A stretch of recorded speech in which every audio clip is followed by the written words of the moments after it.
You see a $500,000 yacht in a showroom, and you see a dream. I see a ticking clock. Today we are talking about why I'll never buy a new sailboat, and the terrifying reality of the 10-year trash cycle. We have been told that new means safe and easy, but corporate vampires have a secret they are not telling you. These modern boats are not built for the ocean. They are built for the first owner's 5-year finance plan. They are designed to expire exactly when the last payment is made. While older Iron Age boats are crossing oceans with nothing but a wrench and some grease, these modern plastic toys are heading for the landfill. There is a hidden structural flaw in almost every boat built after 2015 that makes them a total financial write-off by 2035.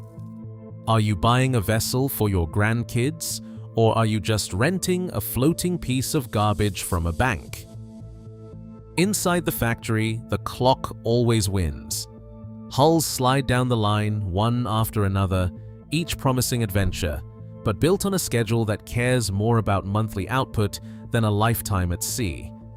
The old masters would lay up glass and resin by hand, rolling each panel through 10 separate calendaring passes, 10 cycles to squeeze out voids, 10 chances to catch a dry spot, 10 layers of sweat and patience baked into the hull. Today, the process is a sprint.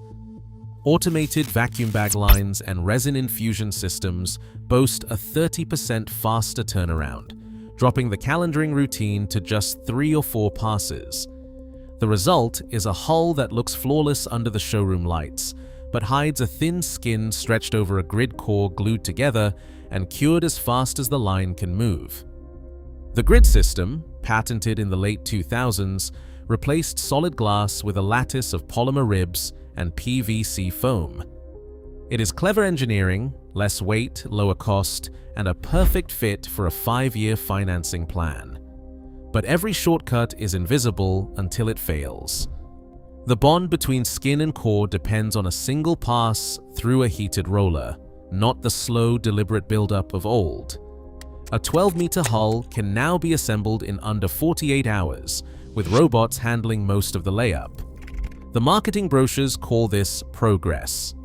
The engineering reports, when you can get them, warn that pushing the line too fast, beyond 0.6 meters per minute, doubles the defect rate. Voids, bond failures, and core crushes do not show up until the boat is pounding through a storm, far from any warranty center. Manufacturers point to ISO certifications and digital quality scans, but the real test comes years later, when the first owner is gone and the grid starts to delaminate under real ocean loads. The calendaring metaphor is more than nostalgia, it is a warning. When throughput trumps strength, the hidden cost is paid not at the factory, but offshore, when the glue lets go and the only thing holding your world together is hope. The showroom dream is built for speed, not survival. The trash cycle begins the moment the hull leaves the mold. A surveyor's report dated April 17, 2022 lands on the desk, page 3, bold heading, hull delamination, starboard midships. The language is clinical, but the implications are anything but. Moisture readings spiked to 6.8% by mass, well beyond the manufacturer's 2% threshold. The surveyor, ABYC, certified and seasoned by decades of crawling through bilges and tapping hulls with a phenolic hammer, notes a hollow ring from frames 5 to 7. He sketches a grid, marks the boundaries in red, and writes, "Peel test at 90 degrees confirms adhesive failure at the core skin interface. Shear strength estimated below 80 kilopascals, substantially under the 150 kilopascals expected for Divinacell HP foam." The forensic process is methodical. First, a calibrated moisture meter sweeps the hull in a 24-point grid, each reading logged with date and location. Next, a borescope slides through a drilled port, revealing a patchwork of air bubbles and a bubble wrap pattern where the skin no longer grips the core. The report includes macro photographs, resin-starved voids, darkened foam, and a ruler for scale. The surveyor's signature, stamped with his SAMSID, closes the document. There is no room for interpretation. This is not a cosmetic flaw. It is a structural failure, invisible until the day the grid lets go. A composites engineer, shown the report, does not mince words. This is classic interlaminar shear failure. The bond line failed under cyclic loading, probably because the cure cycle was rushed. If the panel had seen a full 10 calendaring passes, you would have a deeper resin wet out and fewer voids. Instead, you get a skin that peels like a sticker. The liability question lingers in the margin.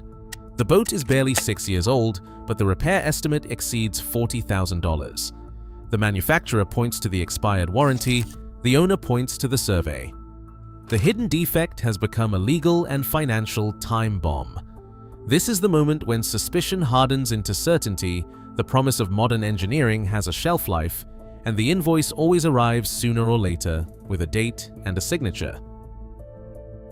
A modern sailboat is not a collection of independent systems anymore. It is a network. One backbone, one bus, one failure point. The NMEA 2000 protocol, standardized under IEC 611-623, runs through every new production hull since about 2015. It is a single cable, 250 kilobits per second, daisy-chained from the bow thruster to the autopilot, from the chart plotter to the engine control unit. Every instrument, every sensor, every digital switch is just another node on the bus. The promise is plug and play, seamless data, a cockpit that glows and chirps like a Tesla dashboard. The reality is one misbehaving device can stall the entire network, and the fix is rarely in the owner's hands. The architecture looks clean on paper, a trunk line with drop connectors, a tidy diagram in the sales brochure. But the fine print is where the trap is set. The network is proprietary. Diagnostic data is encrypted. Firmware updates require a dealer login. Even the service manual, if you can get it, warns that unauthorized access will void your warranty. The backbone is not just a cable, it is a toll road. Every update, every unlock, every chart refresh is a transaction. Chart plotters, once standalone, now demand a subscription just to keep the map layers current. Navionics charges $79 a year for raster charts, $250 for vector, and the high-resolution layers are locked behind premium plans. Simrad's iSail bundles firmware patches and remote diagnostics for $199 a year. Lose your subscription and the screen goes blank. No tide overlays, no live weather, no updates for the next sandbar. The hardware does not fail, but the service does. And when it does, paper charts and a handheld compass become your only backup. The bus is a shared failure surface. A single GPS module drifting out of spec can bring the whole network down. When that happens, the owner's toolkit, multimeter, spare fuses, a soldering iron, means nothing.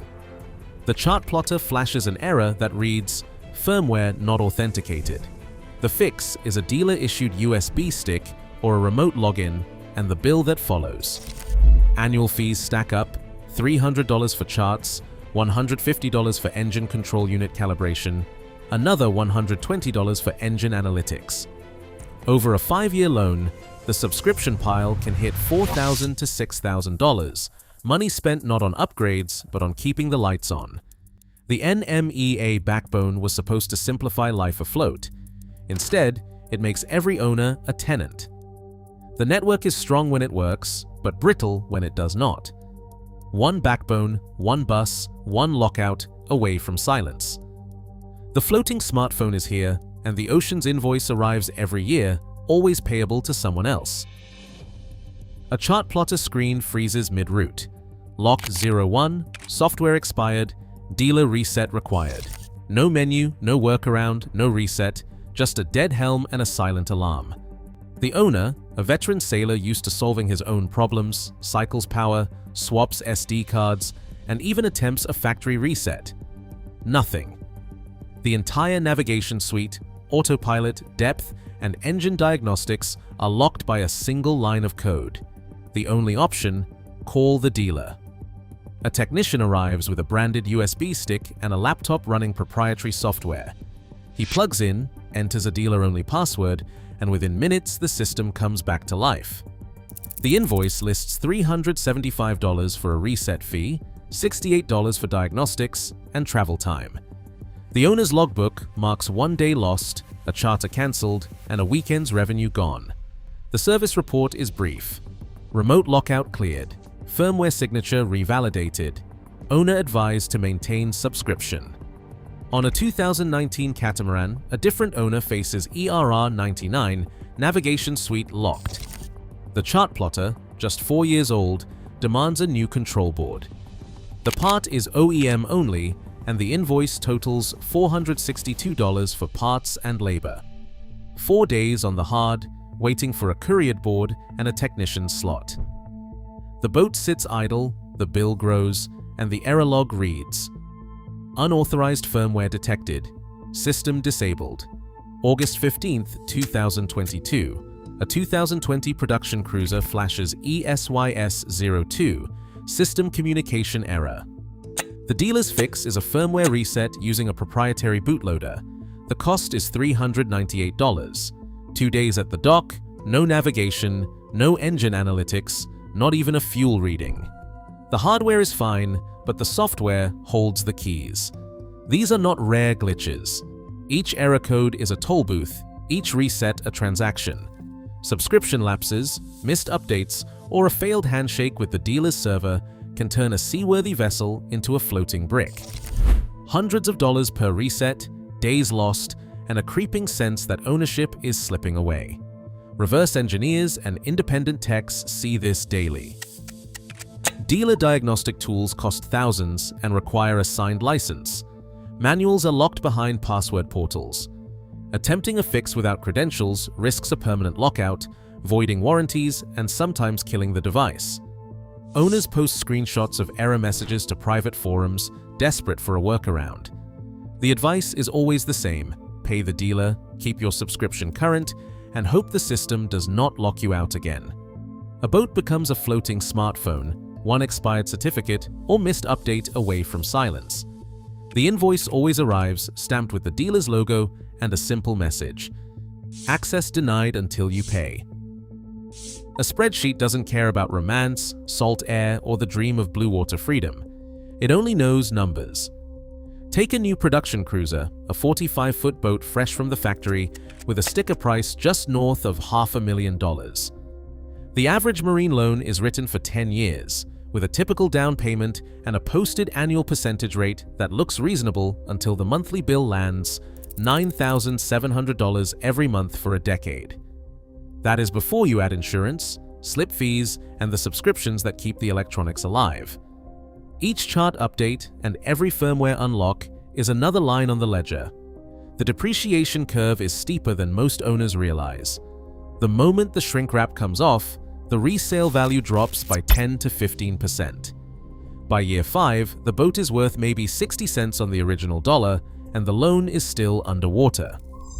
The spreadsheet tracks the crossover point, the moment when the sum of payments, interest, and mandatory service fees overtakes the boat's remaining market value.